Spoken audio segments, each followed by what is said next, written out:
Hey guys, hope everyone's doing well out there.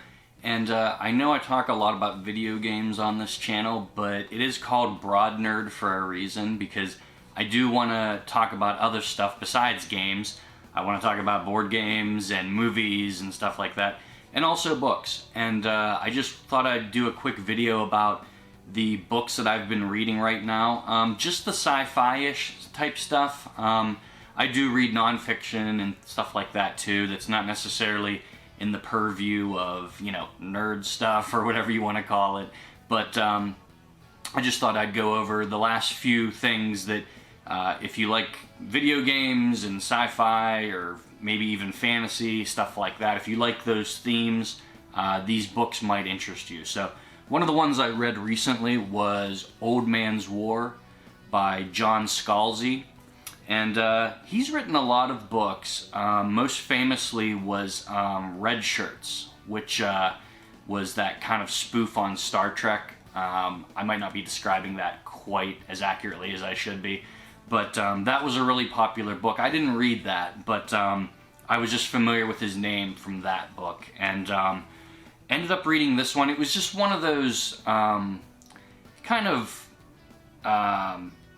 I guess established sci-fi novels that maybe not a classic, but just one I heard the name kicking around a lot and always meant to maybe give it a shot, and finally did. And this was a pretty good one. Not one of my favorites, but I'm like on the fence about reading the next one because I thought it was entertaining enough to maybe read the second one, which is a fairly positive review, I think. It's about a guy who he's really, really old. And basically, when you're really, really old in the future, they recruit you to be in the army, the space force, the space army, whatever you want to call it, and fight aliens, basically.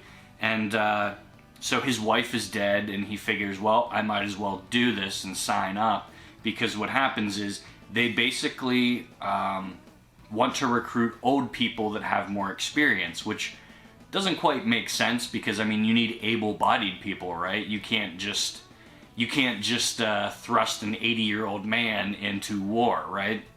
With extremely powerful aliens.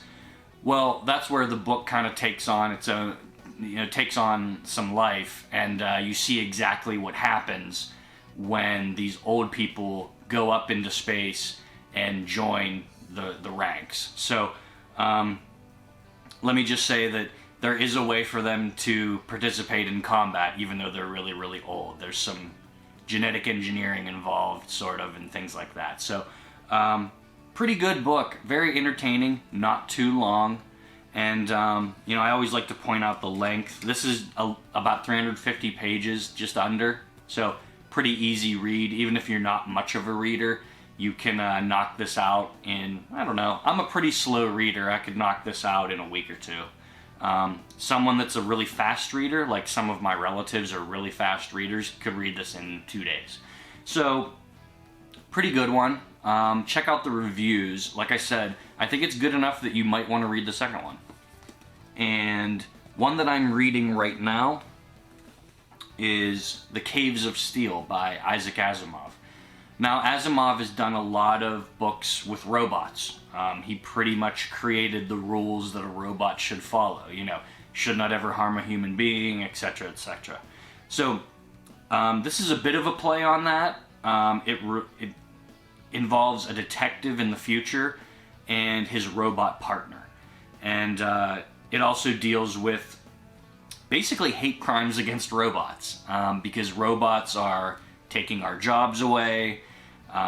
They're coming down from the space colonies and they're integrating, and that's scary. Sound familiar at all? So there's a lot of stuff in this that makes sci-fi great. And this is a classic that I think still stands up because there's a lot of stuff in here about, besides the futuristic stuff and the robots and everything, there's a lot of themes about xenophobia and stereotypes and stuff like that. So, this is kind of sci-fi at its best. It reads a little old. It was written, I believe, in the 50s. But, again, a pretty easy read. It's about 300 pages. I'm not quite done yet. But, yeah, everything that makes sci-fi great is in this book. Cool, neat, futuristic stuff, but also some themes that you can relate to real life. And lastly, I'm also reading The Dream Cycle of H.P. Lovecraft, Dreams of Terror and Death. So I'm not a big horror guy at all.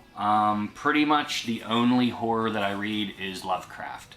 And, you know, we always have to mention that he was a huge racist, and it kind of comes through in his writing sometimes. So that's not good, but if you can get past that, I guess, I think his stories are, I mean, all that aside, I think his stories are really scary. And I think he kind of is a grandfather of modern horror in many ways.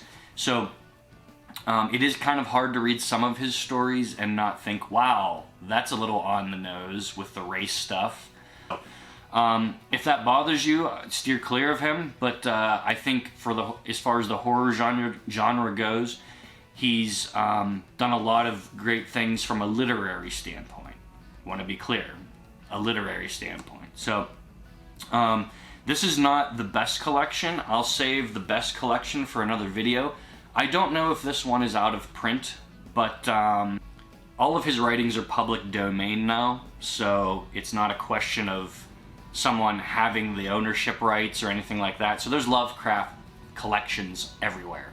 So you can maybe pick your favorite one if you like horror and you want to kind of see where a lot of it started.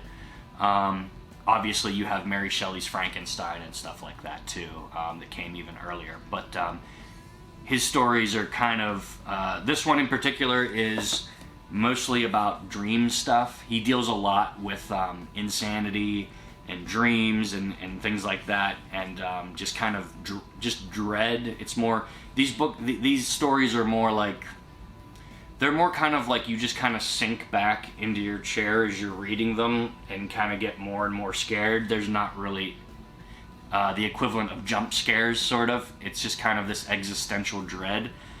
This one deals more with the dream stuff. What's real, what's not real, what's a dream, what's reality. So this is probably my second favorite collection, but the collections are so scattered now. If you're interested in that sort of thing, you know, pick it up.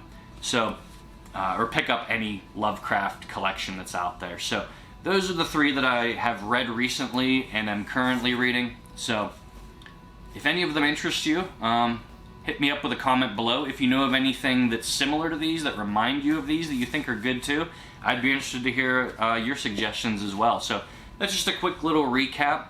Hope you enjoyed this. I'll see you next time.